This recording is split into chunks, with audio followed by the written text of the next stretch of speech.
Mencangkok semangka raksasa ke labu raksasa. Bisakah Anda menanam semangka raksasa? Anda mungkin merasa luar biasa saat melihat bagian akhirnya. Ini adalah 2 bibit semangka yang telah tumbuh selama 12 hari. Karena labu raksasa tumbuh lebih cepat daripada semangka, labu raksasa ditanam terlambat belasan hari.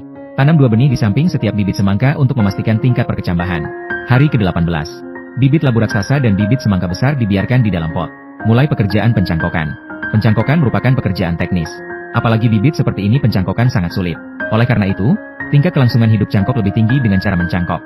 Gunakan pisau untuk memotong lubang dengan hati-hati pada setiap bibit labu dan bibit semangka. Kemudian tutup sayatannya. Amankan dengan klip kecil. Ini menyelesaikan pekerjaan pencangkokan. Hari ke-28. Kedua bibit masih hijau. Deskripsi kelangsungan hidup cangkok. Buka klip cangkok dan temukan. Lukanya sedang dalam tahap penyembuhan. Tapi ada janggut putih di tengahnya. Apakah ada yang tahu apa ini? Karena mereka semua hidup. Mulai menyiapkan tanah untuk penanaman. Untuk menanam semangka raksasa, tanah juga harus disiapkan agar gembur dan subur. Aku menggali beberapa kehidupan. Gemburkan tanah terlebih dahulu. Tambahkan beberapa sekam padi dan gambut, pupuk kue organik. Campurkan semuanya. Dengan cara ini, tanah kita tidak hanya gembur dan mudah bernapas. Ini juga kaya akan mekanisme. Sangat cocok untuk menanam semangka. Tutupi dengan lapisan mulsa untuk memastikan kelembaban dan suhu tanah. Lalu pindahkan bibit hasil cangkokan ke dalam tanah yang telah disiapkan untuk memastikan pasokan nutrisi.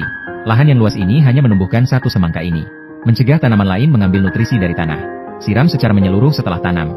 Masukkan tongkat pada saat yang bersamaan. Panduan pertumbuhan bibit. Lalu potong lubang pada mulsa tersebut. Masukkan botol plastik dengan lubang di bagian bawah. Penyiraman dan pemupukan bisa dilakukan dengan botol plastik pada saat yang sama. Untuk memastikan tidak ada pupuk kimia yang digunakan, kubur beberapa ikan kecil di sekitar bibit sebagai pupuk organik. Ikan kecil kaya akan protein dan elemen jejak. Ini juga dapat meningkatkan pertumbuhan akar bibit. Hari ke-47. Daun bibit melon lebih besar dari telapak tangan Anda. Hari ke-6. Tanaman semangka merambat di seluruh tanah. Dan itu mekar. Beberapa operasi manajemen teknis diperlukan saat ini. Potong bagian atas tanaman semangka untuk memperlambat pertumbuhan tanaman semangka. Memberikan nutrisi lebih terkonsentrasi pada semangka. Meningkatkan kualitas dan hasil semangka. Petik bunga jantan lain dan potong kelopaknya. Arahkan benang sari ke bunga betina dengan buah kecil di belakang bunga. Berikan mereka kontak dekat untuk penyerbukan dan pembuahan. Setelah pembuahan melalui penyerbukan. Hari ke-79. Mereka menyambut buah cinta. Lihatlah semangka kecil ini. Bentuknya seperti semangka raksasa. Aku hanya tidak tahu seperti apa nanti saat aku dewasa. Agar bisa tumbuh lebih baik, gunakan ember plastik untuk menutupi semangka. Pelestarian panas dan pelembab. Jika sudah agak besar, cabut saja pada waktunya. Kalau tidak, kalau semangka itu tumbuh lebih besar dari mulut botolnya, maka akan seperti mulut Barbie.